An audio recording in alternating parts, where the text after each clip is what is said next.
আসসালামু আলাইকুম। তো আমরা কাউন্টেবল আর না আনকাউন্টেবল নাউনের কিছু পার্থক্য পড়তেছিলাম, পার্থক্য নিয়ে কথা হয়েছে। তো যাই হোক, তো এখন একটা আজকে আরেকটা নিয়ম শিখি।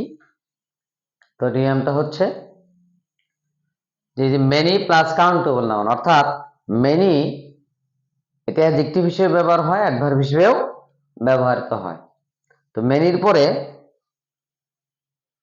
একটা নাউন বসবে, মেনি প্লাস নাউন। কি নাউন বসবে? এটা কাউন্টেবল নাউন, যে নাউনটা গণনা করা যায়। কাউন্টেবল নাউন সম্বন্ধে আমরা ক্লাসগুলো করেছি, এগুলো সম্বন্ধে আমরা জানি। তো মেনিটা একটা বহুবচন। ইংরেজিতে একটা নিয়ম বলছিলাম যে ইংরেজি দিয়ে একবচন শব্দ হয়, এ বয় হয়, টু বয়েস। ইংরেজি যদি একবচন হয় তাহলে এরপরেও শব্দটি একবচন হবে। যদি বহুবচন হয় এরপর শব্দটি কি হবে? বহুবচন হবে। তাহলে মেনি এটা অনেক, একের অধিক হলেই প্লোরাল।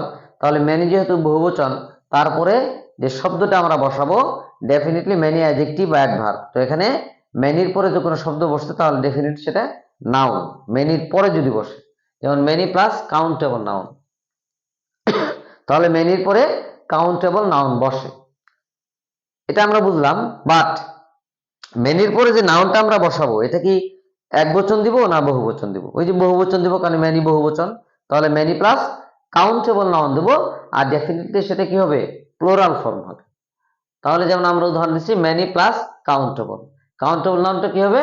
প্লোরাল হবে। যেহেতু মেনি প্লোরাল, এরপরে যে নাউনটা হবে এটাও কি প্লোরালই হবে। কারণ আমরা জানি প্লোরালের পরে প্লোরাল বসে, সিঙ্গুলার পরে সিঙ্গুলার বসে। তো এখানে উদাহরণ তার অনেকগুলো বই আছে।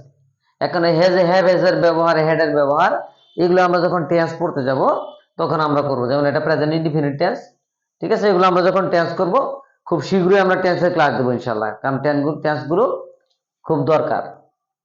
Because tense is called the soul of English language. ইংরেজিকে টেন্সকে ইংরেজি ভাষার আত্মা বলা হয়। And we know that without tense a man, a student, any kind of student can't learn English properly. যে আমরা জানি যে কি ইংরেজির টেন্স ব্যতীত একজন শিক্ষার্থী যথাযথভাবে প্রপারলি যথাযথভাবে ইংরেজি শিখতে পারবে না। টেন্স নিয়ে আমরা টেন্সের ক্লাসগুলো পরবর্তীতে আমরা দিব।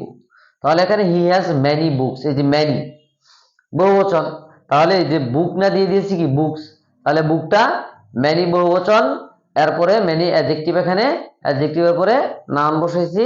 তো মেনির পরে যে নাউনটা দিব এটা বহুবচন করেছি, এবং মেনির পরে যে নাউনটা আমরা দিয়েছি এটা ডেফিনেটলি কাউন্টেবল নাউন। ডেফিনেটলি কি কাউন্টেবল নাউন।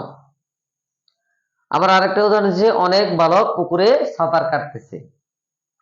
অনেক বালক পুকুরে সাঁতার কাটতেছে বা কাটছে।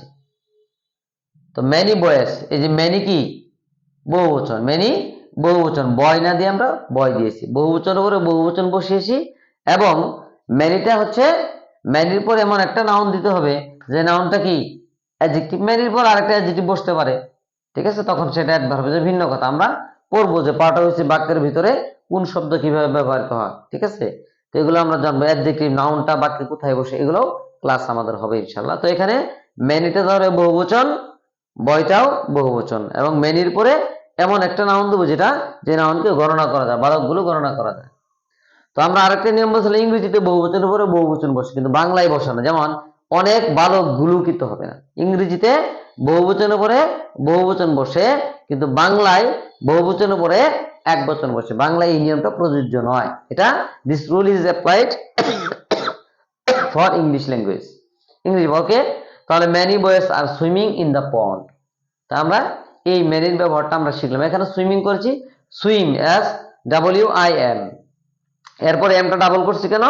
যে আগে শেষে কোনো শব্দের শেষ যদি কি থাকে, কনসোনেন্ট থাকে, তার আগে একটা ভাওয়াল থাকে, তার সাথে কিছু যুক্ত করতে চাইলে আইনজি যুক্ত করছি, তাহলে শেষের কনসোনেন্টটি দ্বিত্ব হয়ে যায়, ডাবল হয়ে যায়। এগুলো আমরা পড়বো, ঠিক আছে? তো আমরা আজকে বুঝলাম কি মেনির পরে যে নাউনটা দেবো সেটা অবশ্যই কাউন্টেবল এবং প্লুরাল হবে। পরবর্তী ক্লাসে আমরা আবার হাজির হবো। আসসালামু আলাইকুম।